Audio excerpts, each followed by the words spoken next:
The worst moment of the Warriors 2022 NBA Championship. At the TD Garden in Boston on Thursday night, Steph Curry wasn't sure whether to laugh or cry as the clock ran out. He gave off the impression of being ecstatic, which is a normal reaction to the Golden State Warriors' 4th NBA Championship victory. Wide smile, euphoric. Curry, however, collapsed to the ground in an instant with 2 seconds left in the 2022 NBA Finals.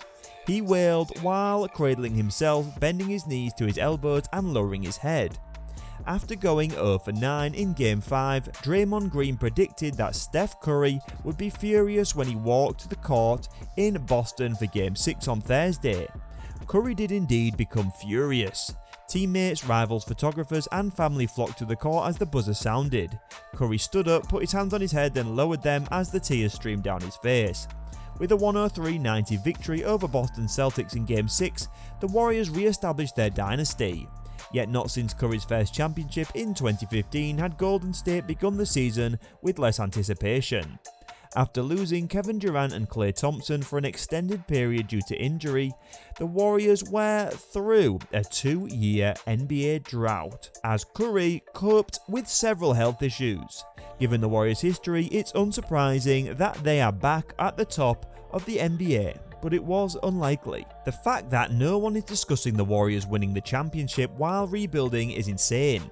This elevates Curry to the top tier. Top 3?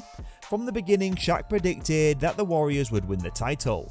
Stephen A. has been somewhat ambiguous, yet he nevertheless backed the underdogs. Once the Dubs won the championship, the rest of the NBA sports media began to retract their initial statements.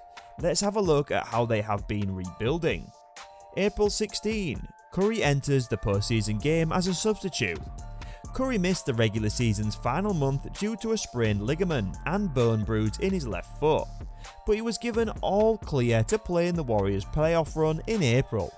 However, he would only be allowed to play 20 to 25 minutes in Game 1 of Golden State's first round series against the Denver Nuggets. Curry and Warrior coach Steve Kerr faced a challenging decision because of the restriction, which 20 to 25 minutes Curry would play.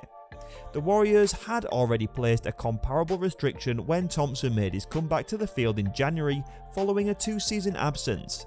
Thompson decided to start the game in his usual place and then take longer rests as the game progressed.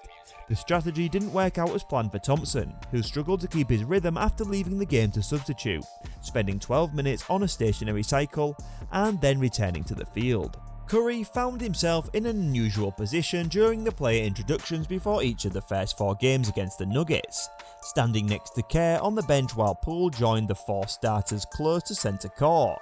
Curry would turn to Kerr as the team prepared for the opening tip and reminded him, "If you work hard enough, one day too, you can stand at NBA playoff games." On May the 3rd, Gary Payton II suffered a left elbow fracture due to Dillon Brooks' blow. Payton is the best perimeter defender for the Warriors, but he's also a quick athlete who can get past teams in transition.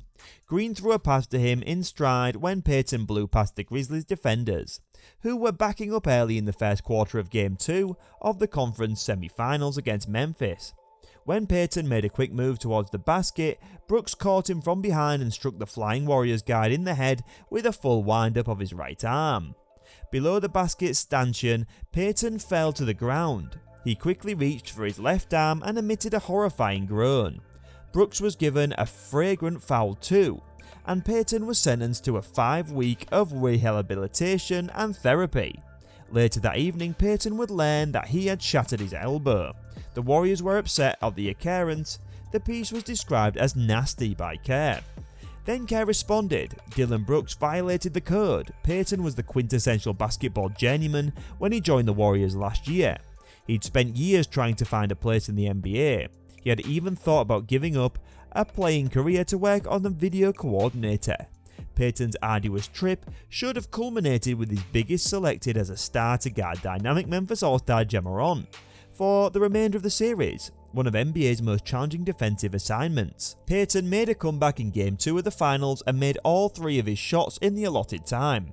He scored 15 points with 3 steals a week later in the crucial Game 5 victory for the Warriors, while also suffocating Jaylen Brown and Marcus Smart on defense. Andrew Wiggins defends Luka Doncic. on May 18th. In the conference semi-finals, the Warriors' coverage strategies against the Grizzlies' explosive rookie point guard were regulated by Ja rules. The Warriors' coaching staff came up with the Luka rules, which would be the most crucial set of rules that would determine whether the Golden State would make their first trip back to the finals since 2019, while lacking the brilliant wordplay of its forerunner. May 26. Thompson scores 32 points in the game-winning victory to send the Warriors back to the finals after 941 days. The number of days that passed between the time Klay Thompson tore his ACL in the 2019 finals and his comeback to the court on January 9, 2022 is a well-known one in the numerology of the Warriors. The postseason for Thompson had its ups and downs. He hadn't recorded a 20-point game before Game 5 of the conference finals and had a 29.2% 3-point shooting percentage. But vintage Klay provided the winning blow when the Mavs chased him off the arc. He drove to a convenient area for a mid-range jumper and fanned out the wings in transition for open opportunities. He also scampered under perimeter screens for catch-and-shoot looks. He finished with 32 points, including 8 of 16 from long range. June 16, Warriors win Game 6 against the Celtics to capture their 4th championship in 8 seasons. The Celtics couldn't have planned this in any better way, but with 4 minutes left on the clock and their chances of trying to win the game dwindling, Smart gave teammate Al Horford the worst assignment in basketball, guarding Curry in an open area. Horford is among the finest big players today regarding being able to guard the perimeter, but this task was a lot to ask of him. Curry has Horford on a string. Curry is now 34 but will always be America's little brother. Curry squared up against Horford with a confined band of staccato dribbles in a small space as the Warriors led 91-81 in another tough defensive standoff. Curry, however, enlarged his field of engagement with each subsequent dribble, taking a stutter step to the right and a few crossovers while keeping an eye on Horford's feet. That system has been improved over time by the Warriors. They made room for Durant and they received a few championships. They had to consider aging and the fact that there was less firepower this season. However, the Warriors had Curry, so modifications or contingencies didn't matter. No player has ever been more willing to succeed within a system with such power to override it. More significant than the total of its weapons is the power of the Warriors as a dynasty. They have shaped the NBA basketball for a generation while also standing out for having a unique flair that no other basketball club can replace. Because Stephen Curry isn't on those teams, rivals can't emulate their defensive strategies or assemble a roster of players with similar sizes and skill sets. Well, that's all for this video. We'll be back soon with another informative one. Don't forget to like and share, and we'll see you all soon.